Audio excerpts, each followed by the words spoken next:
Nunca imaginé que el día más feliz de mi vida se convertiría en una pesadilla con un solo mensaje de texto. Estaba parada frente al espejo del vestidor de la iglesia, ajustando el velo que había elegido con tanto cuidado. Un velo discreto, elegante, de encaje francés que me costó una pequeña fortuna, pero que valía cada centavo. A mis 62 años, no iba a usar algo estrafalario. Quería lucir como lo que era, una mujer madura, enamorada, lista para comenzar de nuevo. El vestido era color perla, no blanco. El blanco hubiera sido ridículo a mi edad, pero el perla me daba un aire de dignidad serena. Al menos eso me dijo la vendedora de la boutique, y yo le creí porque necesitaba creerle a alguien. Afuera de esa pequeña habitación que olía a incienso viejo y flores de azahar, 120 invitados esperaban. La música del órgano se filtraba por debajo de la puerta de madera pesada. Podía escuchar el murmullo de las conversaciones, el crujir de los programas de la ceremonia, el llanto de algún bebé al fondo de la nave. Y entonces vibró mi teléfono. Lo había dejado en silencio, por supuesto. Una novia no anda revisando mensajes antes de caminar hacia el altar. Pero Mateo me había pedido que lo tuviera cerca por cualquier emergencia con las niñas. Camila había estado con fiebre la noche anterior y mi nuera Sofía estaba preocupada. Agarré el teléfono casi sin pensar. La foto me golpeó como un puñetazo directo al estómago. Mi hijo, mi único hijo, amarrado a una silla de madera en lo que parecía un garaje oscuro. Tenía la boca cubierta con cinta gris, los ojos muy abiertos, rojos de llorar o de miedo, no sé. Detrás de él alcanzaba a ver herramientas colgadas de la pared, un foco pelón colgando del techo, manchas de aceite en el piso de concreto. El mensaje debajo de la foto decía: «Mamá, huye. Él no es quien piensas». Las manos me empezaron a temblar tanto que casi se me cae el teléfono. Lo apreté contra mi pecho y cerré los ojos un momento, tratando de respirar. El corsé del vestido me apretaba las costillas y de pronto sentí que me ahogaba. Él no es quien piensas. No necesitaba preguntar quién era él. Solo había un él esperándome afuera. Augusto Domínguez, mi prometido, el hombre que en 4 minutos se convertiría en mi esposo. Me acerqué a la ventana que daba al jardín lateral de la iglesia. Desde ahí podía ver un pedazo del altar principal, iluminado por la luz dorada que entraba por los vitrales. Y ahí estaba Augusto, de pie junto al Padre, las manos cruzadas al frente, el traje gris impecable, la sonrisa perfecta. Esa sonrisa. Dios mío, cuántas veces me derretí con esa sonrisa. Dejé que mi espalda se deslizara contra la pared fría hasta quedar sentada en el piso, sin importarme las arrugas del vestido. El olor del incienso ahora me daba náuseas. Las campanas de la iglesia empezaron a sonar, anunciando que era hora, y mi mente viajó hacia atrás, buscando respuestas en los recuerdos. Hace 2 años y medio enterré a Rodrigo.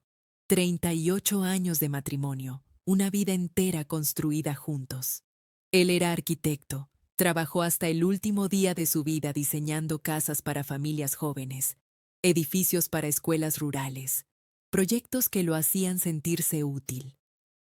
Murió de un infarto un martes por la mañana, mientras desayunaba sus huevos revueltos y leía el periódico en la mesa de la cocina.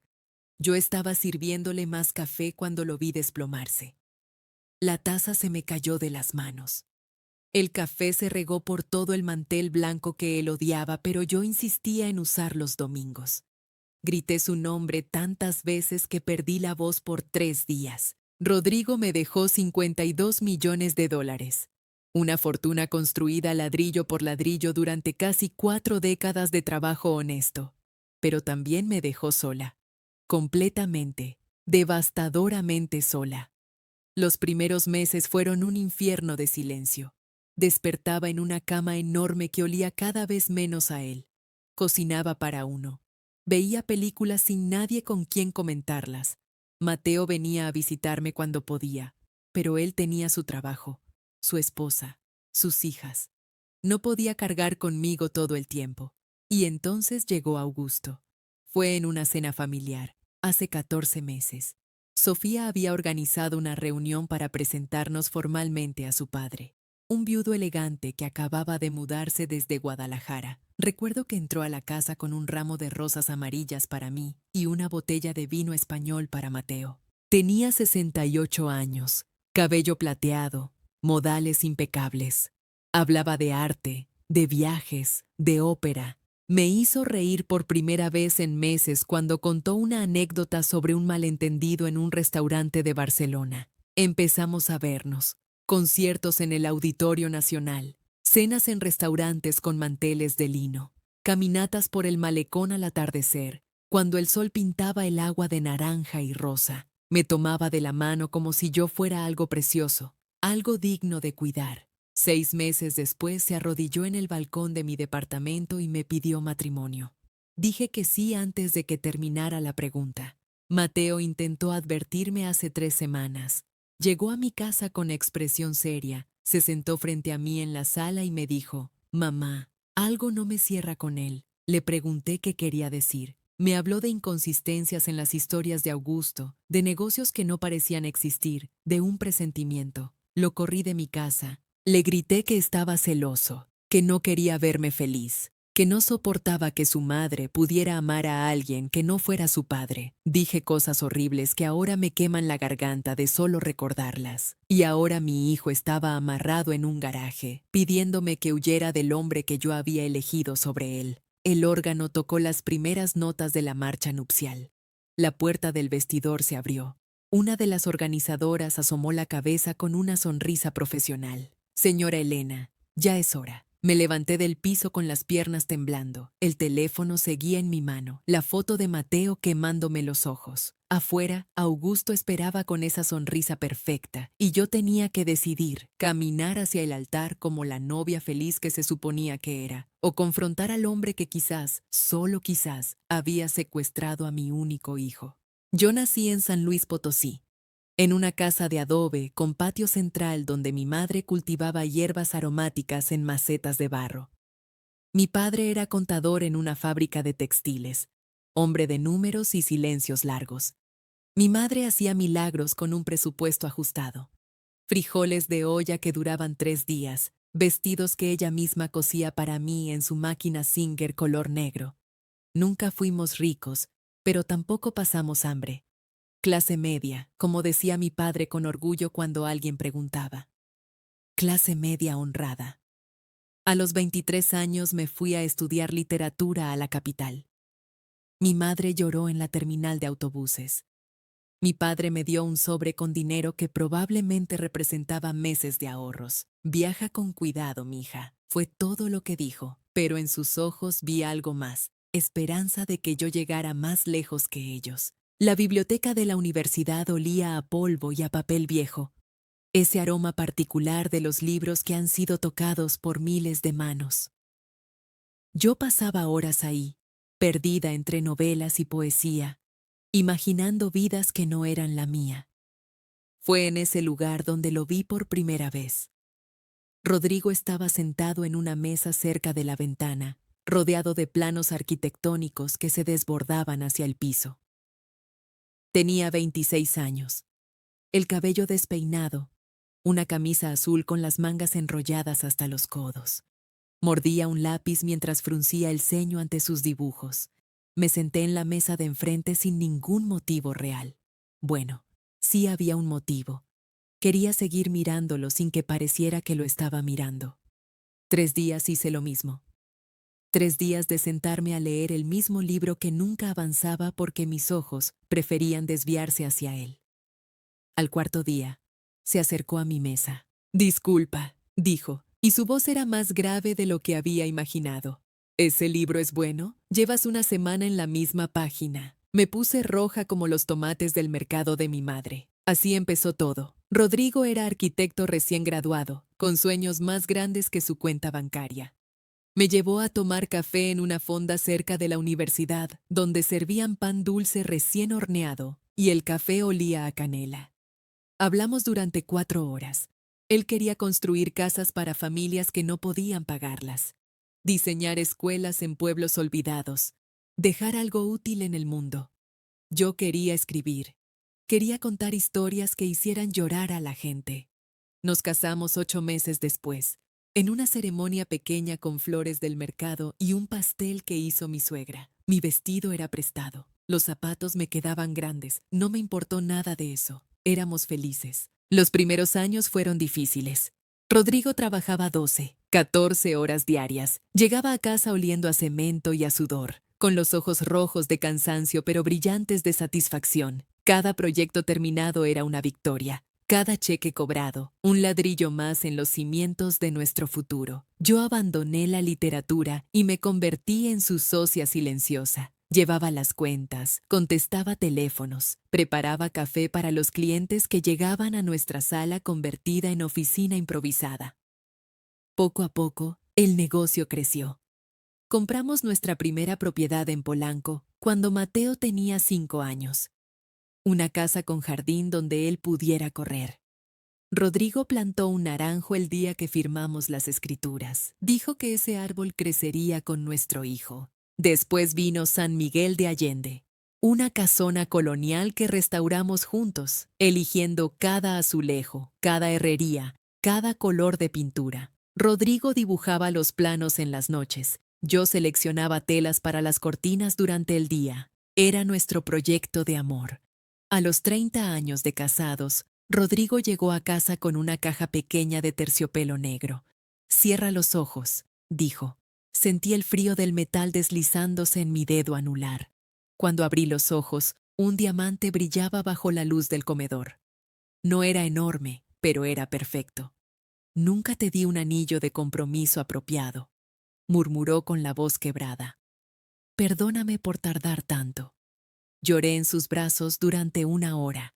Ese anillo no me lo quité jamás. Ni para bañarme, ni para dormir, ni para lavar trastes. Era parte de mi cuerpo, evidencia de 30 años de amor construido con paciencia.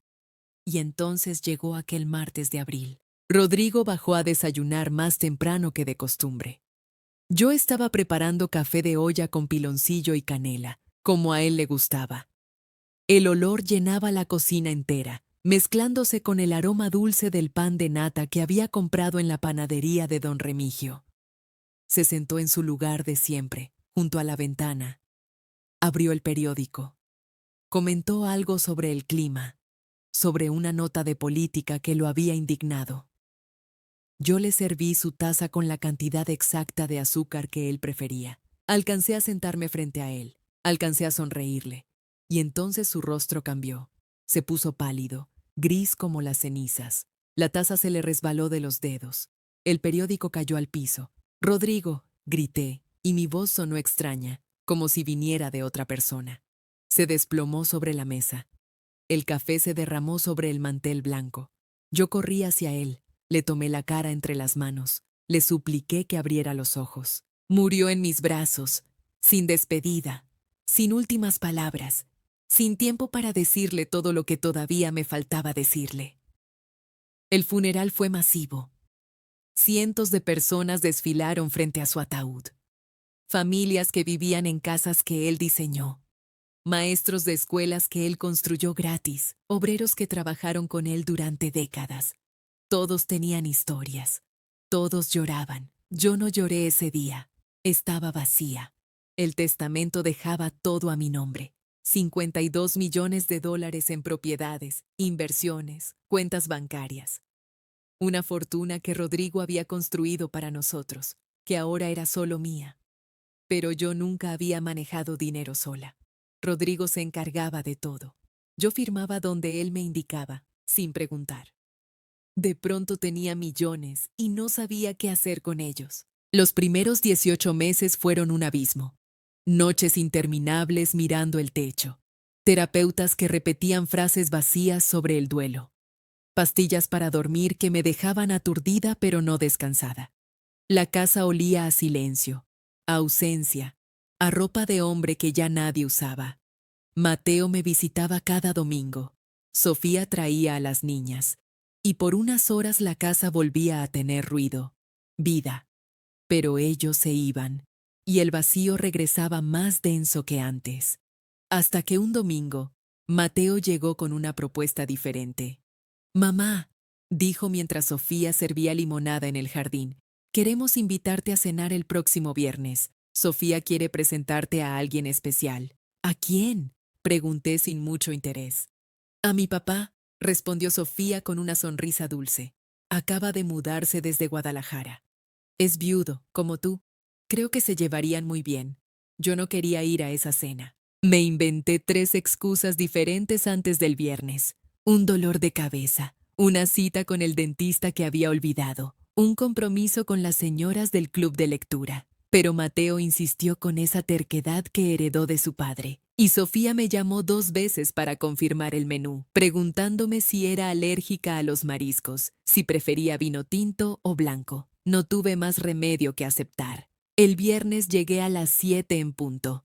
El departamento de Mateo olía a ajo dorado y romero fresco. Las niñas corrieron a abrazarme en la puerta, Camila jalándome del vestido, Abril mostrándome un dibujo de colores brillantes. Por un momento olvidé el motivo de la cena. Entonces lo vi. Augusto Domínguez estaba de pie junto a la ventana, con una copa de vino en la mano. Alto, delgado, cabello completamente blanco peinado hacia atrás. Usaba un saco azul marino sobre una camisa clara, sin corbata, elegante pero no pretencioso. Cuando me vio entrar, sonrió con una calidez que me tomó por sorpresa. Elena, dijo mi nombre como si lo hubiera practicado, como si lo saboreara. Es un honor conocerla finalmente. Sofía habla maravillas de usted. Su voz era grave, pausada. Tenía un acento diferente, algo del norte mezclado con años de viajes. La cena transcurrió entre conversaciones ligeras. Augusto contó historias de Guadalajara, de su trabajo como consultor financiero, de los museos que había visitado en Europa. Era culto sin ser pedante. Hacía preguntas y esperaba las respuestas con genuino interés. Pero fue después del postre cuando todo cambió. Mateo y Sofía llevaron a las niñas a dormir. Nos dejaron solos en la sala, con 2 copas de coñac y el silencio de la noche entrando por las ventanas. Sofía me contó sobre su esposo, dijo Augusto suavemente. Lamento mucho su pérdida. Gracias, respondí con la frase automática que había repetido 1000 veces. Pero él no siguió adelante como hacían los demás. Se quedó callado, mirándome con ojos que parecían entender. Mi esposa murió hace 6 años, continuó. Cáncer de páncreas. 3 meses desde el diagnóstico hasta el final.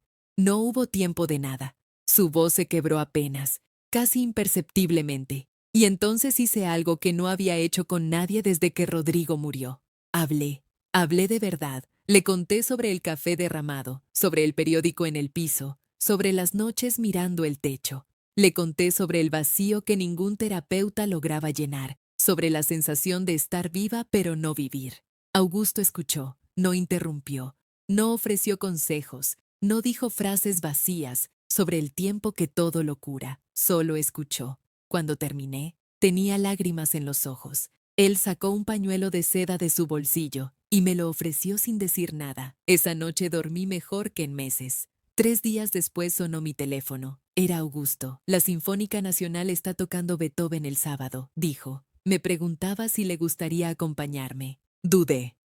Mi mente gritaba que era demasiado pronto, que la gente hablaría, que Rodrigo llevaba apenas 2 años bajo tierra.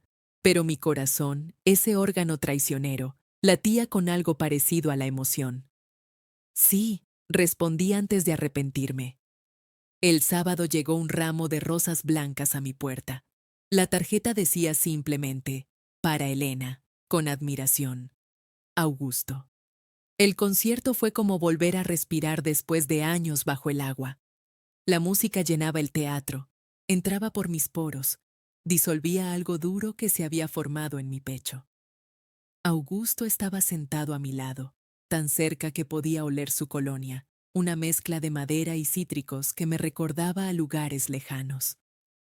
Después cenamos en un restaurante francés del centro.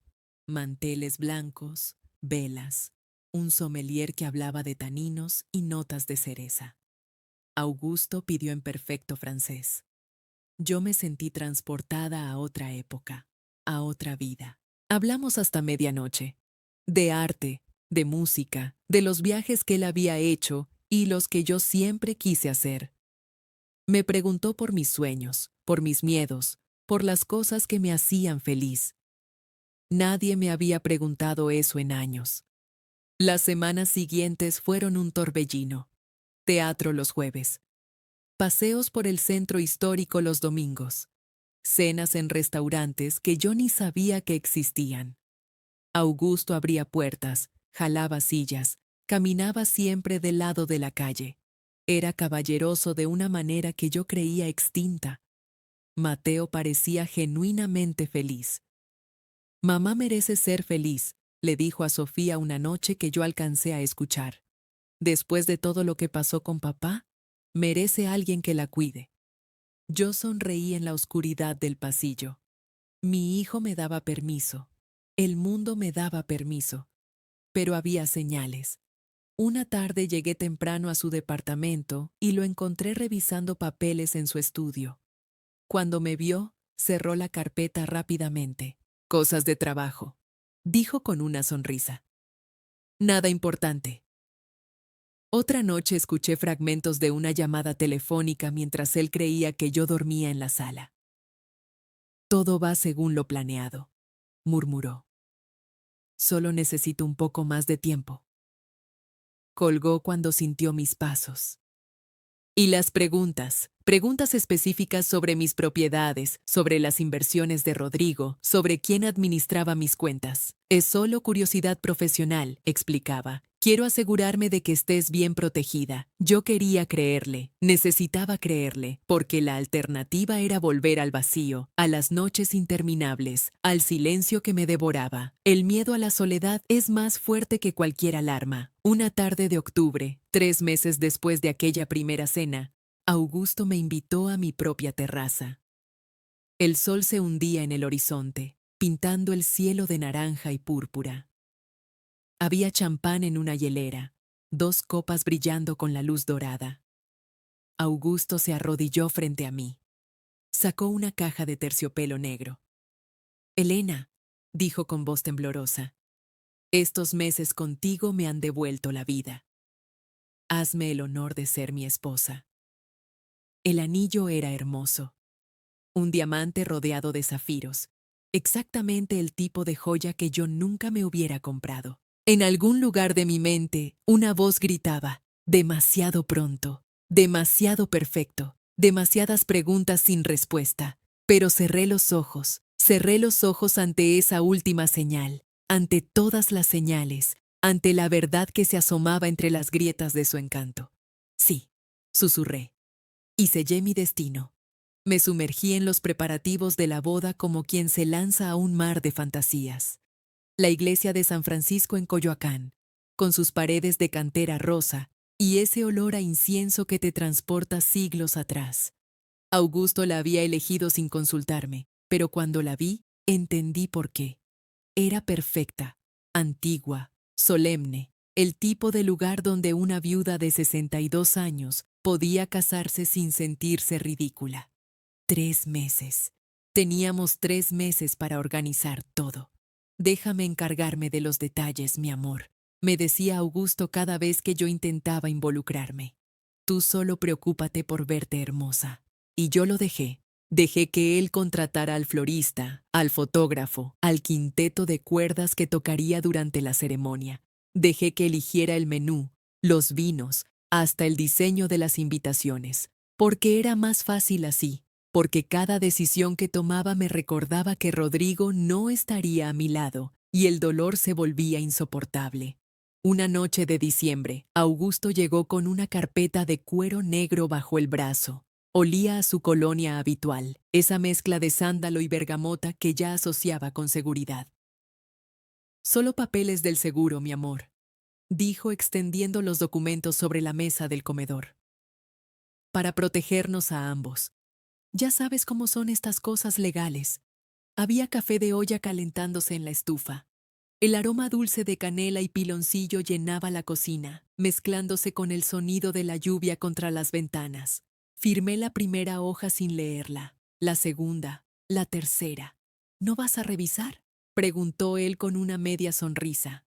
Confío en ti, respondí. Su mano cubrió la mía, cálida, reconfortante. Eres extraordinaria, Elena. No era extraordinaria, era tonta.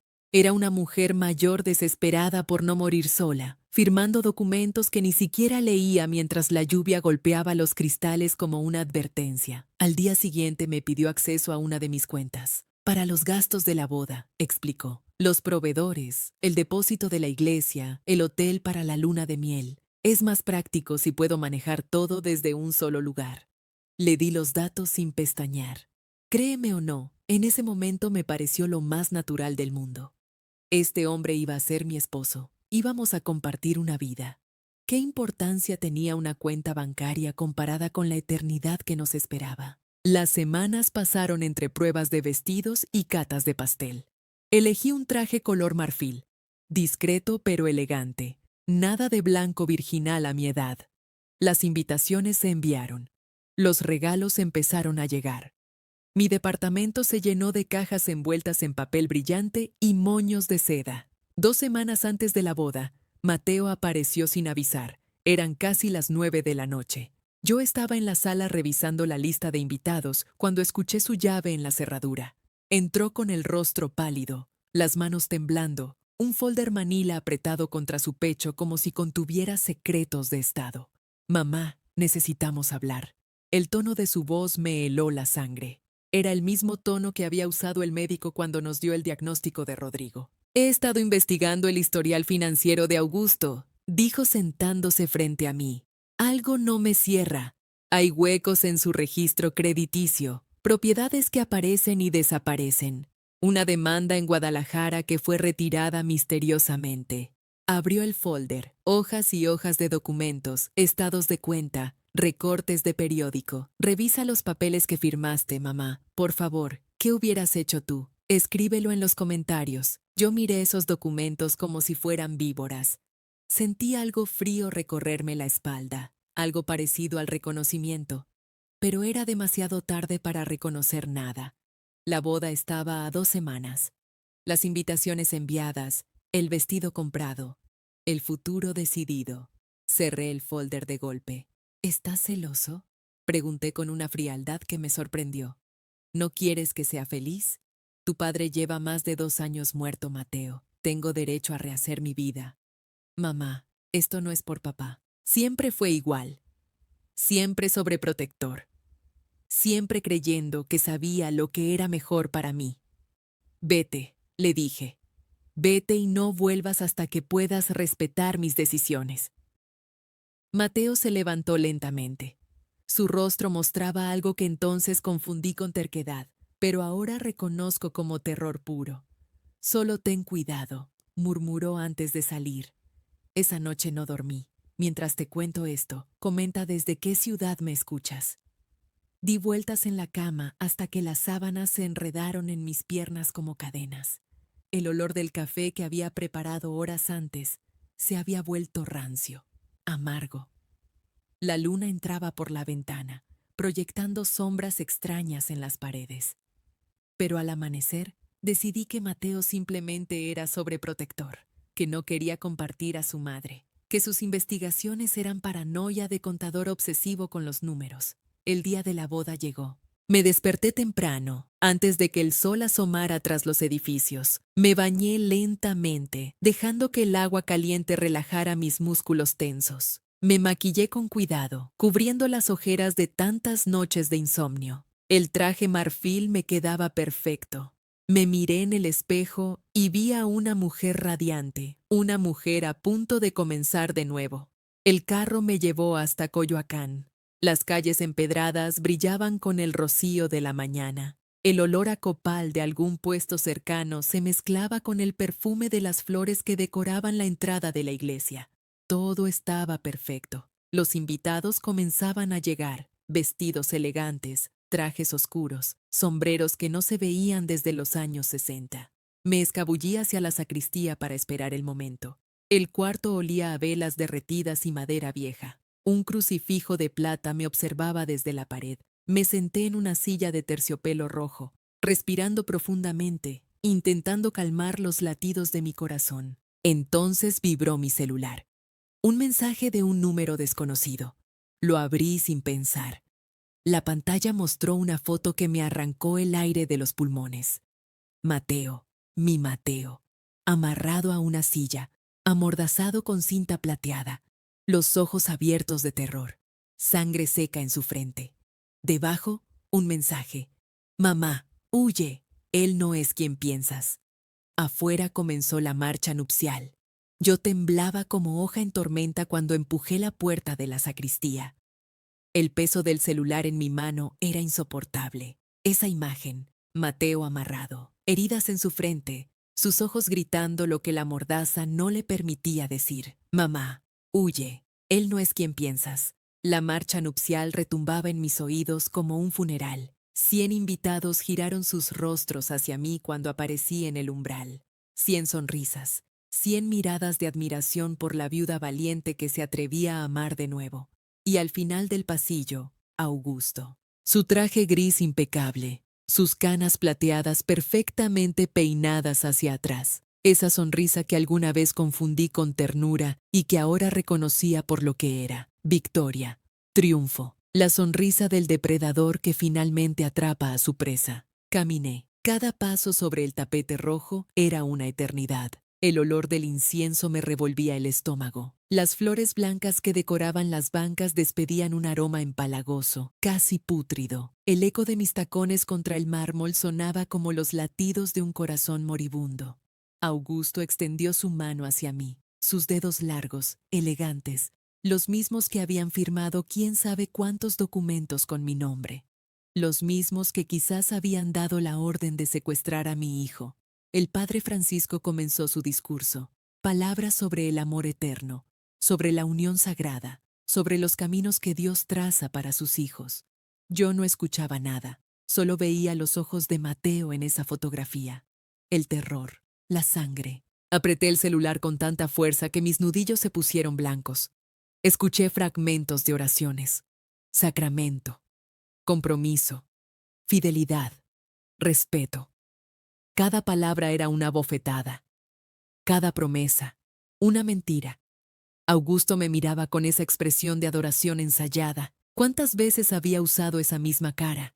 ¿Cuántas viudas habían caído antes que yo en esa trampa de terciopelo? El folder de Mateo ardía en mi memoria.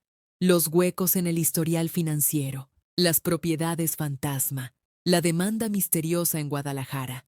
Yo había cerrado ese folder, lo había echado de mi casa, a mi propio hijo, y ahora él pagaba por mi ceguera.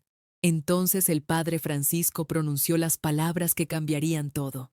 Si hay alguien presente que tenga objeciones para que esta unión se realice, que hable ahora o calle para siempre. El silencio se extendió por la iglesia como una sábana húmeda. Yo alcé la mano. Mi voz salió firme, más firme de lo que me creía capaz. Yo tengo una objeción. Un murmullo recorrió las bancas. Augusto frunció el ceño casi imperceptiblemente. Este hombre, continué señalándolo, se llevó a mi hijo.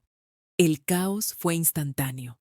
Voces sobresaltadas, sillas que se movían, exclamaciones ahogadas. Alguien dejó caer un misal. El padre Francisco retrocedió 2 pasos, santiguándose. Levanté mi celular mostrando la pantalla. Miren, mi hijo Mateo, amarrado, muy lastimado. El mensaje llegó hace 5 minutos. Augusto palideció. Vi cómo el color abandonaba su rostro, cómo sus labios se apretaban formando una línea delgada. Pero se recuperó con una rapidez que me heló la sangre. Estás confundida, mi amor, dijo acercándose con las palmas abiertas. Alguien te está jugando una broma cruel.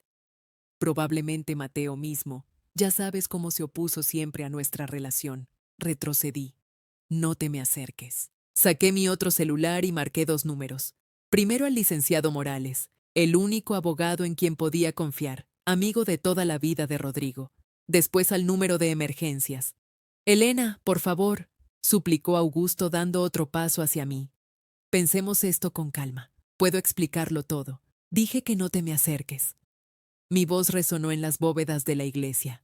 Algunos invitados se habían puesto de pie. Otros permanecían petrificados en sus asientos. Sofía, mi nuera, Lloraba en primera fila sin entender nada. Pobre criatura. Su padre, el elegante Augusto Domínguez, desenmascarado frente a 100 testigos. Ella no tenía la culpa.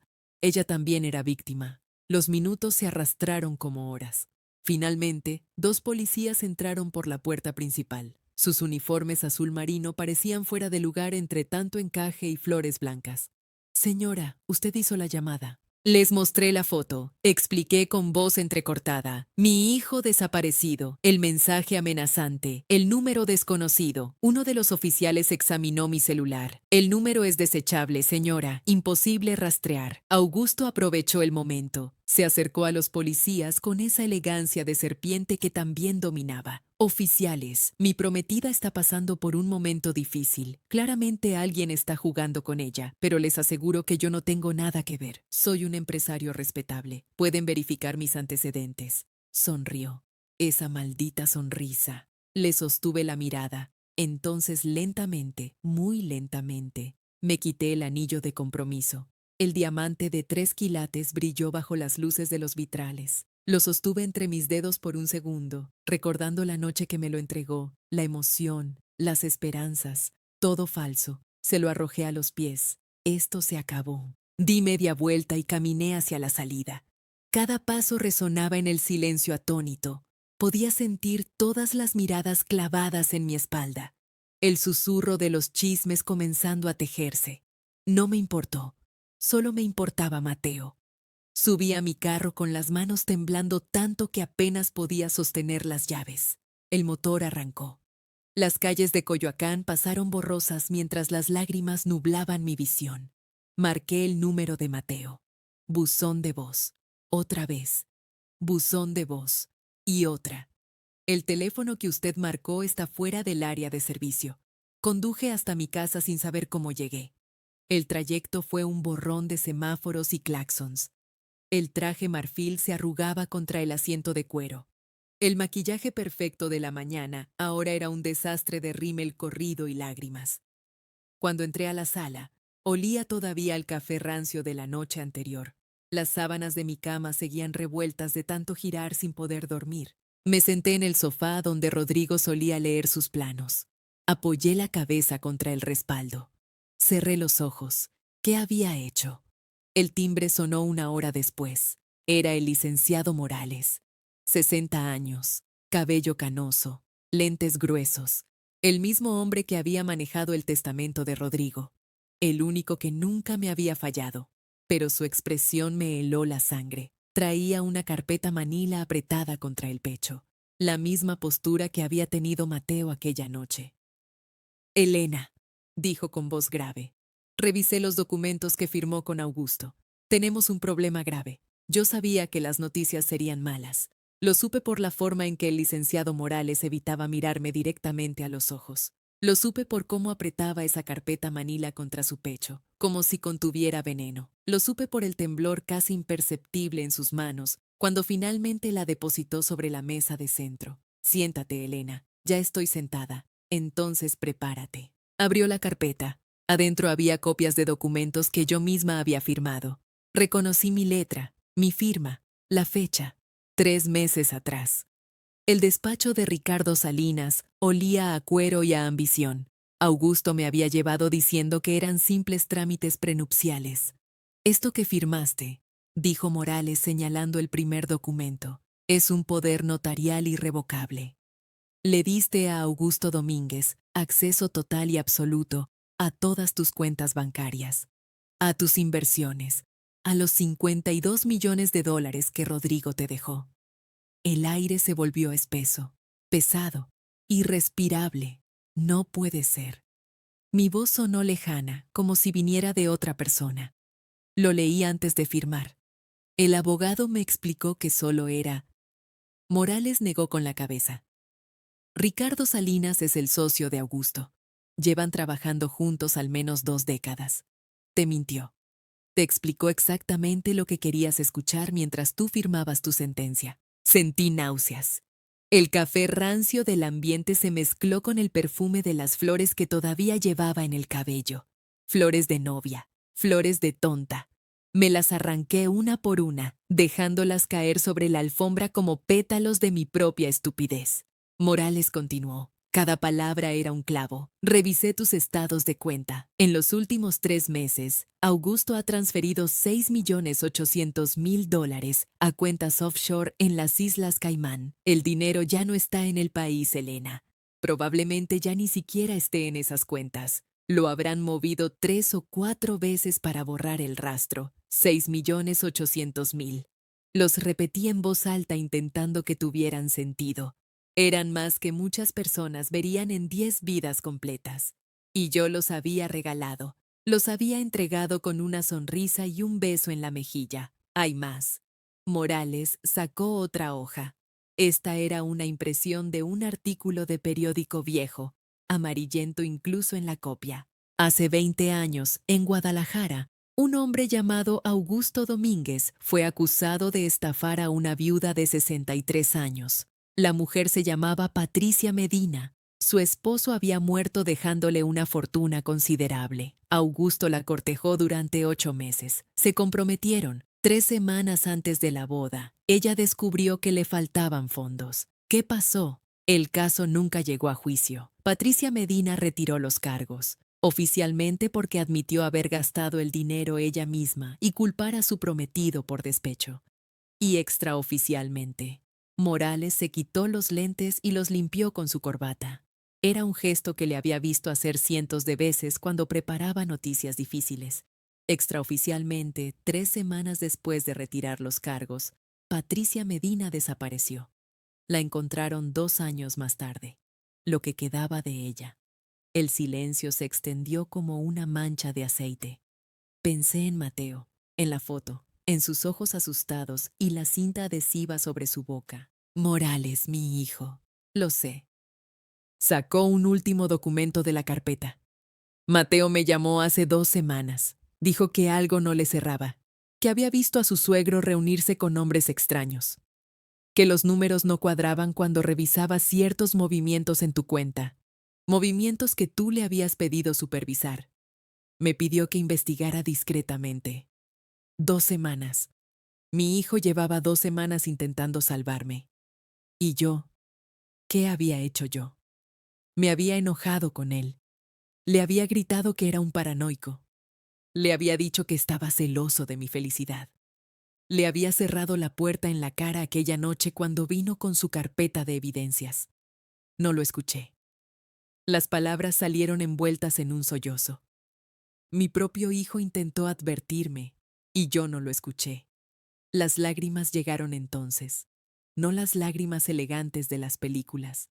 Fueron lágrimas feas, ruidosas, desesperadas, mocos y gemidos y un dolor tan profundo que sentí que me partía en dos. Morales no dijo nada, solo me dejó llorar. 5 minutos, 10, 15. Cuando finalmente pude respirar de nuevo, mi voz era un raspado de garganta. ¿Qué puedo hacer legalmente? ¿Qué opciones tengo? Morales suspiró. Puedes demandarlo por fraude. Tengo suficiente evidencia para iniciar un proceso. Pero Elena, necesitas entender algo. Estos casos toman años, a veces décadas. Los abogados de Augusto van a alegar que firmaste voluntariamente, que estabas en pleno uso de tus facultades, que no hubo coerción, y el dinero que ya salió del país es prácticamente irrecuperable. Entonces estoy acabada. No estás acabada. Todavía tienes la casa. Todavía tienes inversiones que él no pudo tocar. No eres pobre, Elena, pero una parte importante de tu fortuna se fue. Se fue. El timbre de la puerta nos interrumpió. Morales frunció el ceño. ¿Esperas a alguien? No. Me levanté con piernas de gelatina. El vestido de novia arrastraba por el piso, sucio ya, arrugado, patético. Caminé hasta la entrada y miré por la mirilla. No había nadie, pero en el suelo justo frente a mi puerta había un sobre manila sin remitente. Lo recogí con manos que no dejaban de temblar. Volví a la sala. Morales me observaba con expresión grave. ¿Qué es? No lo sé. Abrí el sobre. Adentro había una fotografía. Mateo, mi hijo, pero diferente a la primera. Esta vez estaba sentado en una silla de metal. Detrás de él había una ventana con luz de día. En su regazo sostenía un periódico. El periódico de hoy. La fecha claramente visible. Estaba vivo, pero sus ojos estaban hinchados de llorar. Debajo de la foto había una nota escrita a mano, letra elegante, letra que reconocí de cientos de tarjetas de amor y promesas vacías. Leí cada palabra sintiendo cómo el frío me recorría la columna. Sé razonable. Firma los documentos que Ricardo te llevará mañana y tu hijo volverá. Si te niegas, ya sabes lo que pasó con la última mujer. Nunca la encontraron. Yo no dormí esa noche. Me quedé sentada en la sala, todavía con el vestido de novia puesto, mirando la fotografía de Mateo, hasta que el amanecer pintó las paredes de un amarillo enfermo. Morales se había ido a las 3 de la mañana, prometiendo que encontraríamos una solución, pero sus ojos decían otra cosa. Sus ojos decían que estábamos atrapados. El café se enfrió en mi taza 5 veces. Lo recalentaba y lo volvía a olvidar. El sabor amargo me raspaba la garganta, pero no sentía nada. Solo miraba esa foto, los ojos hinchados de mi hijo, el periódico en su regazo, la prueba de que seguía respirando. A las 7 de la mañana sonó el teléfono. La voz de Ricardo Salinas era aceite derramándose por el auricular. Buenos días, señora Villarreal. Espero que haya tenido tiempo de reflexionar. Quiero verlo, por supuesto que lo quiere, y lo verá, después de que firme. Antes, no está en posición de negociar. Algo se rompió dentro de mí en ese momento. No hacia afuera, sino hacia adentro, como un hueso que se fractura pero no atraviesa la piel. El dolor quedó contenido, transformándose en algo más duro, más frío. Entonces no firmo nada. El silencio al otro lado duró 3 latidos de corazón. Señora Villarreal, no creo que entienda. Entiendo perfectamente. Ustedes necesitan mi firma. Sin ella todo lo que tienen es papel mojado. Pueden amenazarme todo lo que quieran, pero si le hacen algo a mi hijo, no tendrán nada. Absolutamente nada.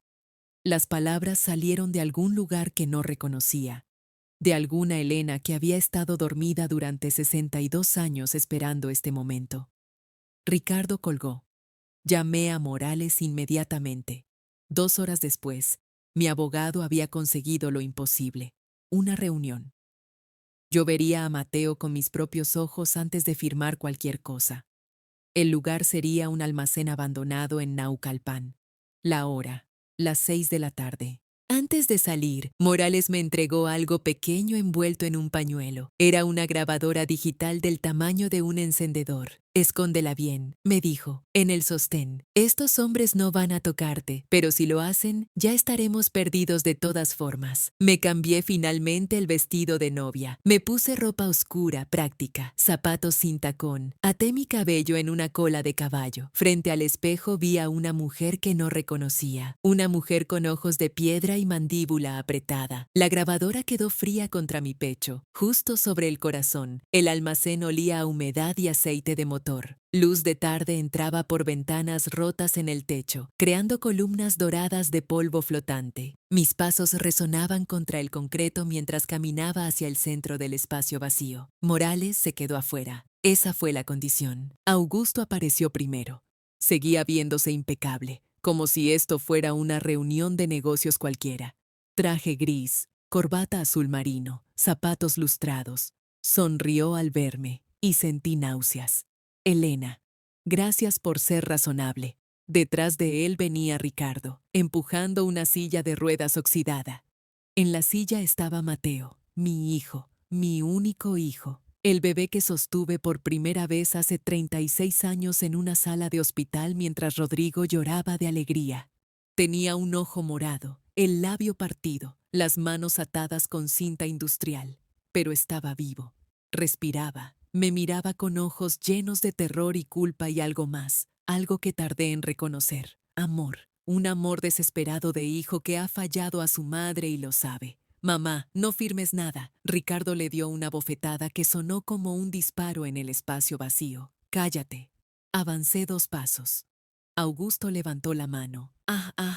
Primero los negocios. Ricardo sacó una carpeta de cuero y la abrió sobre una mesa de metal que no había visto. 3 documentos, 3 contratos, 3 firmas que me quitarían todo. El primero es la escritura de tu casa en Coyoacán. explicó Augusto con la paciencia de un maestro. El segundo transfiere tus inversiones restantes. ¿El tercero? Bueno, el tercero es interesante.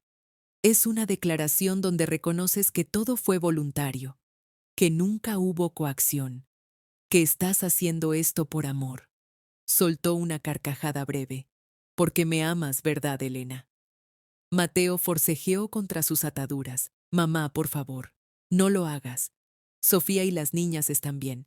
Las mandé con mi suegra antes de que me atraparan. Están a salvo. No tienes que... Otro golpe. Esta vez en el estómago. Mateo se dobló hacia adelante, tosiendo. Basta. Mi voz cortó el aire como una cuchilla. Augusto arqueó una ceja. Entonces firma. Caminé hasta la mesa. Tomé el bolígrafo que Ricardo me ofrecía. Mis manos no temblaban. No sé cómo, pero no temblaban. Primera firma. La casa donde Rodrigo y yo criamos a nuestro hijo. Donde celebramos cumpleaños y navidades. Donde hicimos el amor 1000 veces. Segunda firma. Las inversiones. El futuro que habíamos planeado. Los viajes que nunca haríamos. Tercera firma. Mi dignidad. Mi palabra contra la suya. Todo convertido en mentira con un trazo de tinta. Augusto recogió los documentos con reverencia. Eras el objetivo perfecto, Elena. Una viuda solitaria con demasiado dinero y demasiada necesidad de amor. La grabadora seguía fría contra mi pecho, registrando cada palabra. Un último consejo, continuó mientras guardaba los papeles. Si hablas con la policía, si intentas algo, cualquier cosa, recuerda que tengo el nombre de la escuela donde van tus nietas. Camila tiene 8 años, ¿verdad? Y Abril 6. Sería una lástima que algo les pasara camino a casa. Me quedé inmóvil. Mateo gimió. Y Augusto sonrió. 10 minutos después estábamos afuera. Mateo cojeaba apoyándose en mi hombro. El sol se había puesto y las luces del estacionamiento parpadeaban como ojos enfermos. Morales esperaba junto al auto. Me acerqué a él y metí la mano dentro de mi blusa. Saqué la grabadora pequeña, tibia ahora del calor de mi cuerpo, y la deposité en su palma. Cada palabra, dije, cada amenaza, cada confesión. Yo nunca había odiado tanto el olor a hospital. Ese aroma mezclado de desinfectante, plástico estéril y algo más, algo que siempre asocié con la muerte. La última vez que respiré ese olor fue cuando Rodrigo cerró los ojos para siempre, hace 2 años y medio que ahora parecían una eternidad. Mateo iba recostado en el asiento trasero del auto de Morales. Yo sostenía su cabeza en mi regazo, acariciando su cabello sucio, pegajoso de sudor y sangre seca. No hablamos durante el trayecto. No hacía falta. Mis dedos decían todo lo que las palabras no podían. Estoy aquí. Estás vivo. Te amo. En urgencias todo fue un caos controlado. Enfermeras con uniformes azules, médicos gritando órdenes, el pitido constante de máquinas que medían la vida en números fríos. Me apartaron de Mateo mientras lo subían a una camilla. Vi cómo desaparecía por unas puertas dobles que se tragaron a mi hijo como si fuera papel. Señora, necesito que llene estos formularios. Una mujer joven con portapapeles me miraba con esa expresión que conocía bien. La compasión profesional de quien ve tragedias todos los días y ha aprendido a no llevárselas a casa. Mis manos temblaban mientras escribía. Nombre completo. Fecha de nacimiento. Alergias conocidas. Cada línea era una oración, un ruego silencioso. Por favor, Dios, por favor. Morales se sentó a mi lado en la sala de espera. Las sillas de plástico naranja estaban frías y duras. Un televisor en la esquina transmitía noticias que nadie miraba. Una madre mecía a un bebé que lloraba sin consuelo. Un anciano tosía en el rincón opuesto. La grabación está segura, murmuró Morales sin mirarme. Ya contacté a un juez que conozco. Mañana a primera hora tendremos órdenes de arresto. Asentí sin procesar sus palabras. Mi mente estaba más allá de esas puertas dobles, junto a Mateo. Pasaron 40 minutos que se sintieron como 40 años. Finalmente, Un médico joven con barba de 3 días salió a buscarme. Tenía manchas de café en la bata y ojeras profundas, pero su sonrisa era genuina. Señora Villarreal, su hijo está estable. Deshidratación severa, 3 costillas fisuradas, traumatismo facial menor. Nada que no sane con tiempo y reposo. Fue afortunado. Afortunado. Qué palabra más extraña para describir a un hombre que fue secuestrado y golpeado durante días. Puedo verlo. No era una pregunta. La habitación 412 olía a sábanas limpias y antiséptico. Mateo estaba conectado a una bolsa de suero. Su rostro hinchado pero limpio, ahora que las enfermeras habían hecho su trabajo. Me vio entrar y sus ojos se llenaron de lágrimas. Mamá, esa simple palabra de 5 letras que significaba todo. Me senté en el borde de la cama y tomé su mano. La intravenosa hacía un pequeño bulto bajo la cinta adhesiva. Sus dedos apretaron los míos con fuerza sorprendente para alguien que acababa de pasar 3 días sin agua ni comida decente. Sofía está en camino, dije. Morales la llamó. Mateo cerró los ojos. Las niñas no deberían verme así. Las niñas necesitan ver a su padre vivo. Silencio. Y entonces Mateo empezó a hablar. Hace 3 semanas, mamá, fui a casa de Augusto para hablar sobre la boda. Sofía quería que le llevara unos documentos del seguro. Nadie me esperaba tan temprano. Su voz era ronca, rasposa como papel de lija. La puerta del estudio estaba entreabierta. Escuché a Augusto hablando con Ricardo. Al principio no entendí. Pensé que discutían negocios. Pero entonces tragó saliva. El suero goteaba con ritmo constante. Dijeron tu nombre, mamá. Dijeron que después de la boda habría un accidente. Algo que no levantara sospechas. Una caída en las escaleras, tal vez. O un problema con el gas. Algo que pareciera natural. Mi sangre se heló. Planeaban desaparecerme. No era solo robo. No era solo estafa. Era el fin. Mateo, ¿por qué no me dijiste? Lo intenté. Te llamé esa noche, ¿recuerdas? Te dije que necesitábamos hablar urgente, pero sonabas tan feliz, mamá, tan emocionada con los preparativos de la boda, y yo no tenía pruebas. Solo mi palabra contra la de tu prometido, el padre de mi esposa. Las lágrimas corrían por sus mejillas magulladas.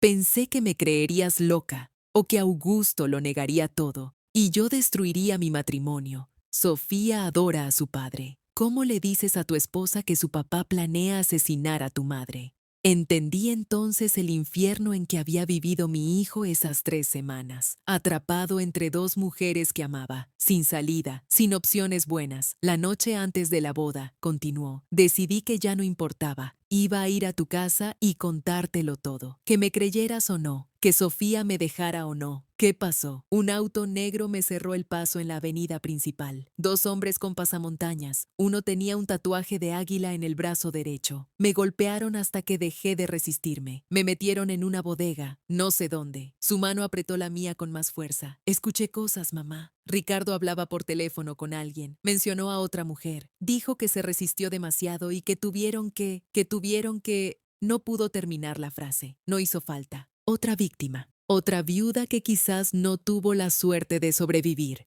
En ese momento la puerta se abrió de golpe. Sofía entró corriendo, seguida por 2 pequeñas figuras que reconocería en cualquier parte del mundo. Camila, 8 años, el cabello castaño de su padre. Abril, 6 años, los ojos verdes de su madre. Papi. Las niñas se lanzaron a la cama con cuidado instintivo, como si supieran exactamente dónde dolía. Sofía lloraba sin sonido, sus manos cubriendo su boca, los hombros temblando. Me aparté para darles espacio. Este momento era de ellos. Mi teléfono vibró en el bolsillo. Morales. Salí al pasillo y contesté. Elena, la fiscalía emitió las órdenes de arresto contra Augusto y Ricardo. Bien, pero hay un problema. Siempre lo hay. La voz de Morales sonaba derrotada, cansada, vieja. No los encuentran. Huyeron. Probablemente en cuanto Mateo fue liberado y las cuentas offshore están vacías, transfirieron todo a paraísos fiscales imposibles de rastrear. Yo tenía $400,000. De 52 millones quedaban 400,000.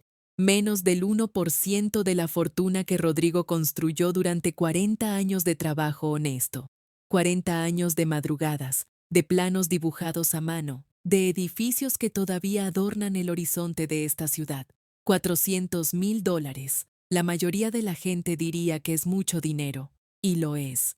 Pero cuando has perdido 51 millones, cuando te han arrancado el legado de tu esposo muerto, cuando casi asesinan a tu hijo, $400,000 se sienten como monedas de cobre en un bolsillo roto. Morales me lo explicó con su voz de abogado cansado. Las cuentas que no alcanzaron a vaciar.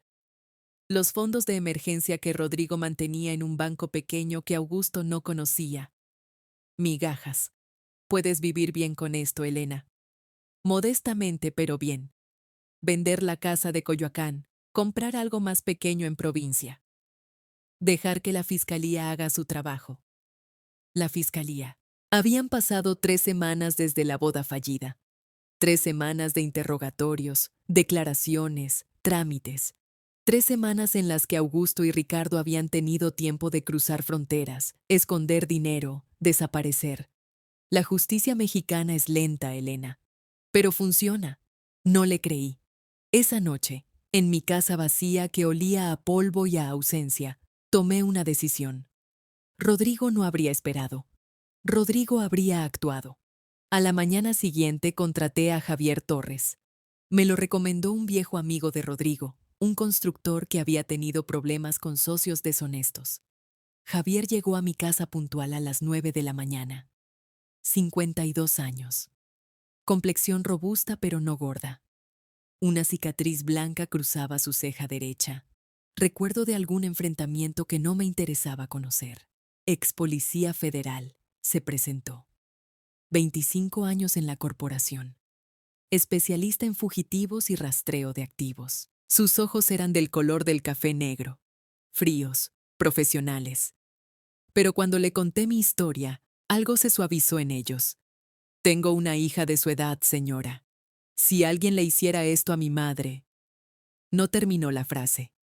No hizo falta. Le di la mitad de lo que me quedaba. $200,000. Todo lo que pedía y más. Una semana después, Javier apareció en mi puerta con un sobre Manila. 2 hombres cruzaron a Belice hace 5 días. Pasaportes guatemaltecos falsos. Pero las fotos coinciden.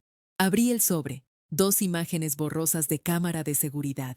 Augusto con lentes oscuros y barba de Díaz. Ricardo con gorra y camisa hawaiana. Como turistas cualquiera. ¿Qué hacemos ahora?, pregunté. Javier me miró con expresión indescifrable.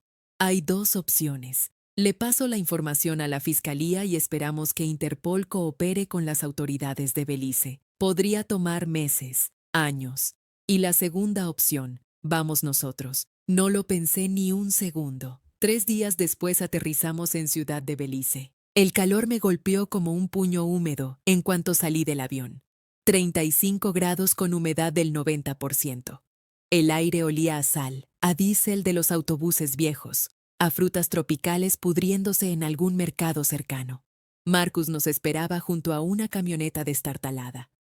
Un hombre enorme, casi 2 metros, con piel del color del ébano y sonrisa que revelaba un diente de oro. Javier, mi hermano. Se abrazaron como viejos amigos. Marcus había sido agente de inteligencia caribeño. Ahora trabajaba como consultor de seguridad para hoteles de lujo. Conocía cada isla, cada pueblo costero, cada escondite donde un gringo con dinero podría ocultarse. Tus hombres estuvieron en Plasencia, dijo Marcus mientras conducía hacia el sur. Pequeño pueblo de pescadores convertido en destino turístico. Se registraron en un hotel llamado El Paraíso hace 6 días. Se fueron hace 2. El camino a Plasencia tomó 4 horas. 4 horas de carreteras llenas de baches, de jungla impenetrable a ambos lados, de aldeas diminutas donde niños descalzos nos miraban pasar con curiosidad. El hotel era una construcción de madera pintada de amarillo descolorido. El recepcionista, un joven con acento jamaiquino, recordaba perfectamente a los 2 hombres. Pagaron en efectivo. Hablaban español. Dijeron que querían rentar un bote para ir a una isla. ¿Cuál isla?, preguntó Marcus. El joven se encogió de hombros, pero el viejo Tomás los llevó. Él sabe. Encontramos a Tomás en el muelle, remendando redes bajo el sol inclemente. 70 años, rostro curtido por décadas de sal y viento, manos ásperas como papel de lija. La isla del silencio, confirmó. Isla privada, como a 40 minutos al este. Tiene una casa grande, blanca. Un gringo la compró hace años. ¿Cuánto por llevarnos? Tomás nos miró con ojos entrecerrados. $300. Pagué sin regatear. El bote olía a pescado y a gasolina. El motor tosía como un asmático, pero Tomás conocía estas aguas como las líneas de su propia mano. 40 minutos de mar turquesa, de olas suaves, de sol implacable. Mi piel ardía a pesar del sombrero que Marcus me había prestado. La sal se acumulaba en mis labios, sabor amargo mezclado con miedo y anticipación. Y entonces la vi. La isla del silencio. Una mancha verde en el horizonte que fue creciendo hasta revelar palmeras, arena blanca y una casa exactamente como Tomás la había descrito. Grande, blanca, con terraza de madera que daba al mar. Toallas colgadas en la baranda, botellas de cerveza vacías brillando bajo el sol. Estaban aquí. Tomás nos dejó en un pequeño muelle de madera. Los espero 1 hora, dijo. Más tiempo, cuesta más. Caminamos hacia la casa. Javier adelante, mano dentro de su chaqueta donde guardaba algo que no quise preguntar qué era. Marcus a mi lado, protegiéndome con su cuerpo enorme. Yo detrás, el corazón latiendo tan fuerte que podía escucharlo sobre el canto de los pájaros tropicales. La puerta de la casa era de madera tallada, elegante, cara. Javier tocó 3 veces. Silencio. Entonces se escucharon pasos. La puerta se abrió. Ricardo Salinas me miró. Su rostro perdió todo color. Blanco como la cal, blanco como el hueso. Intentó cerrar la puerta, pero Javier fue más rápido. Empujó con el hombro y Ricardo cayó hacia atrás. El interior de la casa olía a aire acondicionado y a miedo. «Por favor», gimió Ricardo desde el suelo. «Por favor, no me maten. Nadie va a matarte», dijo Javier. «Todavía». Lo sentamos en una silla. Marcus cerró puertas y ventanas. Yo me paré frente a él, esta rata cobarde que había planeado mi muerte. «Habla», ordené. Y habló. El plan era sencillo, balbuceó. Cortejarla, casarla, transferir el dinero y luego, eliminarme. Tenía que parecer un accidente, una caída, un robo que salió mal, algo natural. Las palabras salían de su boca como vómito. Mateo era un problema. Empezó a investigar. Iba a arruinarlo todo. ¿Dónde está Augusto? Ricardo me miró con algo parecido al terror genuino. Se fue esta mañana. Dijo que tenía que cerrar el último cabo suelto. ¿Qué cabo? Ricardo tragó saliva. Sus ojos evitaban los míos. Usted dijo que iba a regresar a México a terminar lo que empezó. Yo miraba a Ricardo temblar en esa silla como una hoja en tormenta, y algo dentro de mí se había endurecido tanto que ya no reconocía mis propias emociones. Este hombre había ayudado a planear mi muerte, había participado en el secuestro de mi hijo, y ahora lloriqueaba pidiendo clemencia. «Levántate», ordené. Javier lo agarró del brazo y lo puso de pie de un tirón. Ricardo casi se cayó de nuevo, las piernas temblándole como gelatina. «Nos vamos», dijo Marcus. «Ahora». El camino de regreso al muelle fue una procesión extraña. Javier adelante, sujetando a Ricardo del cuello de la camisa. Yo en medio. Marcus cerrando la retaguardia, sus ojos vigilando cada sombra entre las palmeras. El sol comenzaba a descender. La luz dorada del atardecer caribeño pintaba todo de colores irreales. Hermoso, obscenamente hermoso para un momento así. Tomás nos esperaba en el bote, fumando un cigarro delgado que olía a clavo. Sus ojos viejos evaluaron la situación sin sorpresa. «300 más», dijo simplemente. 40 minutos de mar agitado. Ricardo vomitó 2 veces por la borda. El olor ácido se mezclaba con la sal y la gasolina. Yo no sentía lástima, no sentía nada excepto una urgencia helada que me apretaba el pecho. Augusto iba camino a México, camino a mí, camino a terminar el trabajo. En Plasencia, Marcus hizo llamadas mientras Javier mantenía a Ricardo amarrado en el cuarto del hotel. 1 hora después teníamos boletos de avión. El vuelo nocturno a Ciudad de México fue una tortura de 8 horas. 3 escalas.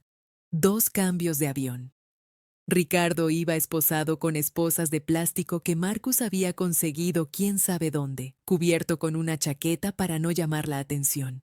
No habló durante todo el viaje, solo miraba por la ventanilla con ojos vacíos, como un hombre que ya había aceptado su destino. En algún punto sobre Guatemala, saqué mi teléfono y llamé a Mateo. Mamá, su voz sonaba rasposa, todavía recuperándose. ¿Dónde estás? En un avión, volviendo a casa. Escúchame bien, hijo. Augusto regresa a México. Puede venir por mí. Silencio. Lleva a Sofía y a las niñas a un hotel. Ahora mismo. No me discutas. Pero mamá, ahora Mateo, no sabemos qué tan loco está este hombre. Protege a tu familia. Escuché su respiración entrecortada. El miedo de un hijo que finalmente entiende que su madre está en peligro real. Te quiero, mamá. Yo también. Mi vida. Yo también. Aterrizamos en Ciudad de México a medianoche. El aeropuerto Benito Juárez olía a desinfectante y a humanidad cansada. Luces fluorescentes que hacían ver a todos enfermos. Morales nos esperaba con 3 policías judiciales. Hombres serios con chalecos antibalas bajo sus chaquetas. La entrega de Ricardo fue rápida, eficiente. Él firmó una declaración preliminar ahí mismo, en una oficina del aeropuerto que olía a café viejo y a papeles amarillentos. Cooperaré, repetía, en todo, pero quiero protección. Augusto es peligroso. Los policías se lo llevaron. Lo último que vi de él fueron sus ojos aterrados mirándome sobre el hombro, como si yo fuera su única salvación. Javier habló con el comandante a cargo. Palabras que no alcancé a escuchar. Asentimientos, apretones de mano. Tendrás patrullas vigilando tu casa las 24 horas, me dijo después. 2 turnos de 12 horas, tipos buenos, de confianza. Llegué a mi casa a las 2 de la mañana. Olía a encerrado, a polvo, a abandono. Había salido de aquí hace apenas unos días, pero parecían años, décadas. Revisé cada puerta, cada ventana, cada cerradura. Dormí con un cuchillo de cocina bajo la almohada. El primer día pasó en un estado de alerta constante. Cada ruido me sobresaltaba. El viento moviendo las cortinas, el refrigerador encendiéndose, los pasos de los vecinos en el corredor. Nada. El segundo día, Morales vino a verme con noticias. Revisamos los registros de aeropuertos, fronteras terrestres, puertos marítimos. Augusto Domínguez no ha entrado al país por ningún canal oficial. Puede haber usado otro nombre, sugerí. Es posible. Estamos trabajando con identificación facial en las cámaras de seguridad, pero es un proceso lento. Se fue, dejándome con más preguntas que respuestas. El tercer día trajo una revelación que me heló la sangre. Morales llamó a las 7 de la noche. Encontramos algo. Hace 20 años, en Guadalajara, hubo un caso idéntico. Una viuda de 63 años, empresaria textil. Perdió 18 millones de pesos. El sospechoso coincide con la descripción de Augusto, solo que usaba otro nombre, Fernando Montero. ¿Y el caso? Retirado misteriosamente. La viuda retiró todos los cargos un mes después de presentarlos. ¿Por qué? Silencio. Murió Elena, accidente de auto, 3 semanas después de retirar la denuncia. Colgué el teléfono con las manos temblando. Este hombre era un asesino, no solo un estafador, un criminal profesional que había hecho esto antes, que había perfeccionado su técnica durante décadas. La cuarta noche no podía dormir. Me acosté a las 10. Me levanté a las 11. Caminé por la casa como un fantasma, revisando cerraduras que ya había revisado 100 veces. A la 1 de la mañana tomé un té de manzanilla. Las manos me temblaban tanto que derramé la mitad sobre la mesa. A las 2 de la mañana escuché el ruido. Un crujido suave en el jardín, como una rama pisada. Me congelé. El corazón me latía tan fuerte que podía sentirlo en las sienes, en la garganta, en las muñecas. Otro crujido, más cerca. Tomé el teléfono con dedos que no parecían míos. Marqué el número de la patrulla que Javier había dejado pegado en el refrigerador. Un timbrazo. 2. Nadie contestó.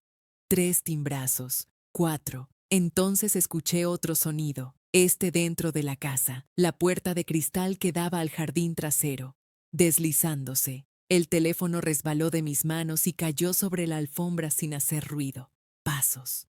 Lentos. Calculados. Pasos de alguien que conocía esta casa, que había estado aquí antes, que sabía exactamente dónde pisar para evitar los escalones que crujen. Me pegué contra la pared del pasillo, el arma de cocina en mi mano derecha. La hoja temblaba con mis temblores. Una sombra se movió en la oscuridad del salón, alta, elegante, familiar, y entonces salió a la luz tenue que entraba por la ventana. Augusto salió de las sombras con un cuchillo en la mano. La hoja brillaba con la luz de la luna que entraba por la ventana. Vine a terminar lo que empecé, Elena. Tú eres el único cabo suelto. Yo debería haber sentido terror. Debería haber gritado, corrido, suplicado por mi vida como él esperaba, pero algo extraño sucedió en ese momento. Mientras Augusto avanzaba hacia mí con el cuchillo brillando bajo la luz de la luna, sentí que algo dentro de mí se quebraba. No era miedo, era la última cadena que me ataba a la mujer que había sido. La Elena ingenua, la Elena vulnerable, la Elena que él había seducido con flores y poemas robados. Esa Elena murió en ese instante. Dio otro paso.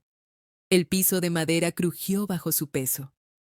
Podía oler su colonia, esa fragancia cara que tanto me había gustado. Ahora me revolvía el estómago.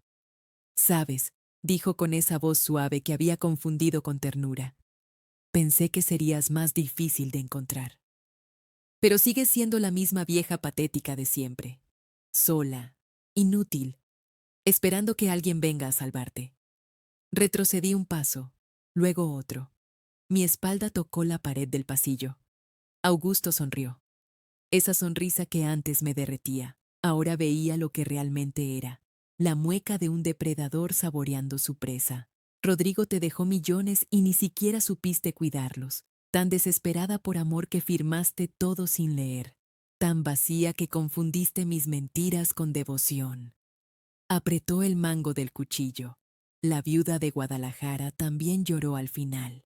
Suplicó, se arrodilló, no sirvió de nada. Algo cambió en mi pecho. No era valentía, era algo más profundo. Era la certeza absoluta de que si iba a morir esta noche, no moriría suplicando. Levanté la barbilla. Te equivocas, dije. Mi voz sonó firme, extraña, como si viniera de otra persona. Augusto se detuvo. No soy débil, continué. No soy inútil. Y definitivamente no estoy sola. Por un segundo, vi confusión en sus ojos. Luego desprecio. Por favor, Elena, nadie va a... No terminó la frase. La puerta principal estalló hacia adentro. 3, 4, 5 figuras irrumpieron en la oscuridad. Linternas cegadoras. Gritos.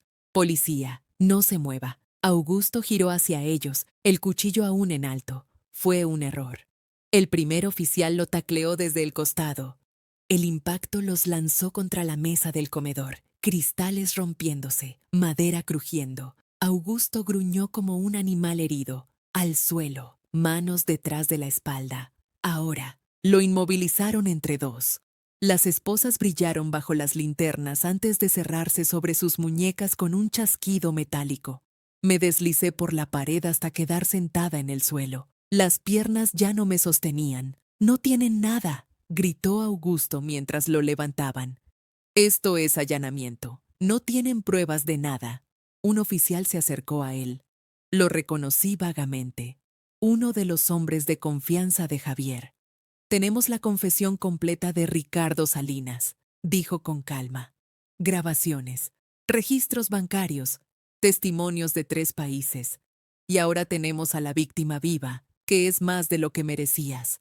Augusto palideció bajo la luz de las linternas. «Y también tenemos el caso de Guadalajara», agregó el oficial. 20 años pensaste que te había salido con la tuya. Felicidades. Ahora responderás por 2. Se lo llevaron. Lo último que vi fue su espalda mientras lo sacaban por la puerta. Ya no era el hombre elegante que me había seducido en el café. Era un anciano esposado, doblado, vencido. Y entonces lloré. No sé cuánto tiempo pasó, minutos, horas, una vida entera comprimida en sollozos que me desgarraban el pecho. Lloré por los 2 años de soledad después de perder a Rodrigo. Lloré por la ilusión de amor que había construido sobre mentiras. Lloré por mi hijo atado en aquel cuarto oscuro, por los 52 millones, por la viuda de Guadalajara que no tuvo quien la salvara, por cada momento de terror en esas semanas interminables. Lloré de alivio, de rabia, de dolor acumulado que finalmente encontraba salida. Alguien me cubrió con una manta. Alguien me puso una taza de té caliente en las manos. No recuerdo quién. Elena, la voz de Morales. Levanté la vista. Estaba arrodillado frente a mí, el rostro cansado pero aliviado. Terminó, dijo. Se acabó. Me ayudó a sentarme en el sofá. La casa olía a pólvora y sudor. Había cristales rotos en el piso del comedor, una lámpara volcada, evidencia de una lucha que había durado segundos pero cambiado todo. Morales se sentó a mi lado.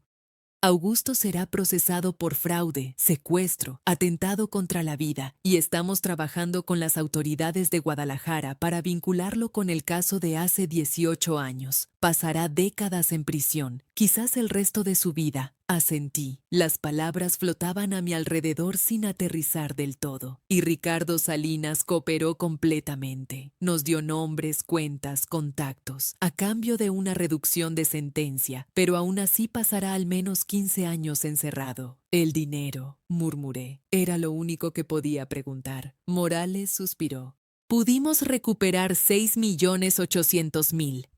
El resto está disperso en cuentas en paraísos fiscales, inversiones fantasma, propiedades a nombre de empresas que ya no existen. Tomará años rastrearlo todo. Quizás nunca recuperemos todo. 6.800.000 de 52 millones. Debería haber sentido devastación, furia, injusticia. Pero solo sentí cansancio. Es suficiente, dije. Elena, es suficiente, Morales. Tengo a mi hijo, tengo mi vida, tengo mi dignidad. El dinero era de Rodrigo, y él siempre decía que lo importante no era cuánto teníamos, sino cómo lo usábamos. Morales asintió lentamente. Eres más fuerte de lo que cualquiera imaginó. Los días siguientes fueron un torbellino. Augusto y Ricardo fueron acusados formalmente. El juicio se programó para 6 meses después. Los medios explotaron la historia. Viuda millonaria casi asesinada por estafador. La estafa del siglo. El don Juan que cazaba viudas. Mi foto apareció en todos los noticieros. Mi nombre en todos los periódicos. Podría haberme escondido. Cerrar las cortinas. Desconectar el teléfono. Desaparecer. Elegí no hacerlo. La verdad, aunque dolorosa, me había liberado. Ya no tenía secretos que proteger, ya no tenía vergüenza que esconder. Era Elena Villarreal, la mujer que había sido engañada, robada, casi asesinada, y había sobrevivido. Eso era más de lo que muchas podían decir. Una semana después de la detención, sonó mi teléfono. Era Sofía, la esposa de mi hijo, la hija de Augusto. Suegra, su voz temblaba. Sobre mi papá nunca sospeché. Viví con él toda mi vida y nunca, nunca imaginé que fuera capaz de, lo siento tanto. ¿Puede perdonarme? Cerré los ojos. Esta muchacha no tenía culpa de nada. Había crecido amando a un monstruo sin saberlo. Su dolor era tan real como el mío. No es tu culpa, Sofía, dije con suavidad. Augusto nos engañó a todos. Yo nunca imaginé que volvería a sentarme en este patio con paz en el corazón. Han pasado 4 años desde aquella noche en Plasencia. 4 años desde que vi a Augusto arrodillado en el suelo, esposado, reducido a nada. 4 años de reconstrucción lenta, dolorosa, pero profundamente transformadora. El juicio duró 8 meses. Cada día en esa sala me sentaba en la primera fila, mirando de frente a los 2 hombres que habían intentado destruirme. Augusto envejeció una década durante el proceso. Su elegancia se evaporó bajo las luces fluorescentes del tribunal. Ricardo temblaba cada vez que presentaba nueva evidencia. 35 años para Augusto, 15 para Ricardo. Cuando el juez leyó la sentencia, no sentí la euforia que esperaba, solo un vacío extraño, como cuando terminas de leer un libro muy largo y no sabes qué hacer después. Recuperamos $6.800.000 de 52 millones. 13 centavos por cada dólar que Rodrigo trabajó toda su vida para ganar. Podría haberme hundido en la amargura. Créeme, hubo noches donde la rabia me consumía hasta las 4 de la mañana, calculando todo lo perdido, imaginando lo que podría haber sido. Pero una madrugada, mientras no podía dormir, encontré una carta vieja de Rodrigo. La había escrito años antes, cuando enfermó su padre, y pensamos que lo perderíamos. El dinero es solo energía, Elena. Fluye hacia donde tiene que ir. Lo único que realmente poseemos es el tiempo que nos queda y las personas con quienes lo compartimos. Leí esa carta 100 veces esa noche, y entonces supe exactamente qué hacer con lo que quedaba. La Fundación Rodrigo Villarreal nació 6 meses después del juicio. Empezamos en un pequeño local rentado en la colonia Roma. 3 escritorios, 2 computadoras viejas y un letrero que Mateo pintó a mano un domingo. La misión era simple: ayudar a mujeres víctimas de estafas amorosas, asesoría legal gratuita, apoyo psicológico, investigación de casos, educación preventiva. Nadie nos tomó en serio al principio. Una viuda millonaria que se dejó robar quiere dar consejos a otras mujeres, decían los cínicos. ¿Qué puede enseñar si ella misma cayó? Pero eso era exactamente lo que me hacía perfecta para el trabajo. Yo entendía la soledad que te hace vulnerable. Conocía las tácticas de seducción. Había vivido la vergüenza paralizante de admitir que fuiste engañada. Sabía exactamente cómo se siente despertar una mañana y descubrir que tu realidad completa era una mentira elaborada. La primera mujer que ayudamos se llamaba Carmen. 64 años, maestra jubilada de Monterrey. Un supuesto ingeniero de plataformas petroleras la había convencido de enviar 800,000 pesos a una cuenta en Nigeria. Recuperamos 600,000. Carmen lloró en mis brazos durante 1 hora. Y supe que había encontrado mi propósito. Hoy la fundación tiene 3 sedes: Ciudad de México, Guadalajara, Monterrey. Hemos ayudado a más de 1,000 mujeres, recuperado millones de pesos robados, encarcelado a docenas de estafadores. Mateo dejó su trabajo de contador para dirigir las operaciones. Sofía organiza eventos de recaudación. Mis nietas, Camila y Abril, ayudan los fines de semana a archivar documentos y servir café a las señoras que vienen buscando ayuda. Una familia entera dedicada a convertir mi tragedia en salvación para otras. Rodrigo estaría orgulloso. Hace 2 años, Morales me llamó con noticias inesperadas. Augusto se está muriendo, dijo. Insuficiencia cardíaca avanzada. Los médicos le dan semanas. Quiere verte. Colgué el teléfono sin responder. Durante 3 días no pensé en otra cosa. ¿Por qué querría verme? ¿Qué podía decirme que cambiara algo? Merecía siquiera el esfuerzo de mi presencia. Al 4.º día, manejé hasta el hospital penitenciario. No por él, por mí. La habitación olía a desinfectante y decadencia. Augusto estaba conectado a máquinas, tubos entrando y saliendo de su cuerpo demacrado. Había perdido al menos 20 kilos. Su piel tenía el color grisáceo de quien ya tiene un pie del otro lado. Elena, susurró al verme. Viniste. Me senté en la silla de plástico junto a su cama. No dije nada. Él habló con dificultad, cada palabra un esfuerzo. Hubo momentos, ¿sabes? Momentos donde sentí algo real por ti. Cuando me contabas de Rodrigo, cuando reías en el café, cuando me mirabas como si fuera, como si valiera algo. Parte de mí quiso ser el hombre que tú creías que era. Guardó silencio. Las máquinas pitaban rítmicamente. Pero elegí el dinero, continuó. Siempre elegí el dinero. Y ahora mira, muero solo, sin familia que me visite, sin un solo amigo verdadero. Mi propia hija apenas puede verme a los ojos. Tosió, un sonido húmedo, agonizante. Lo siento, Elena, lo siento tanto. Lo miré largamente. Este hombre me había robado casi todo. Había secuestrado a mi hijo. Había intentado matarme. Merecía cada segundo de sufrimiento que estaba experimentando. Y sin embargo, te perdono, dije finalmente. Sus ojos se abrieron con sorpresa. No porque lo merezcas, sino porque yo lo necesito. Elegí la paz sobre la venganza. Elegí soltar el peso que tu recuerdo me causaba. Elegí ser libre.